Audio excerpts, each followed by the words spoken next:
అందరూ బాగున్నారా? ఇప్పుడు టైం వచ్చేసి 11:57 అవుతుందండి. ఈ టైంలో మా పక్క పోర్షన్లో ఉన్న ఆవిడ ముస్లిమ్స్ వాళ్ళు. సో వాళ్ళు బిర్యానీ చేసిర్రు. సో ఈ టైంలో డోర్ కొట్టి బిర్యానీ ఇచ్చిందండి. ఈ టైంకి ఇప్పుడు నేను తినాలా వద్దా తినాలా ఉంది. స్మెల్ అయితే సూపర్ ఉందండి, వేడి వేడిగా ఉంది. నేనైతే ఫస్ట్ డోర్ సౌండ్ రాగానే భయపడిపోయానండి, ఈ టైంలో ఎవరు అని.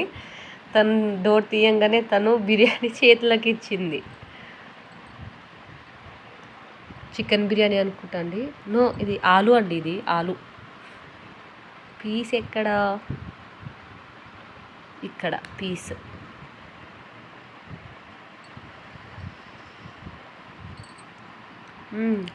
బాగానే ఉందండి, ఇది కోల్కతా స్టైల్.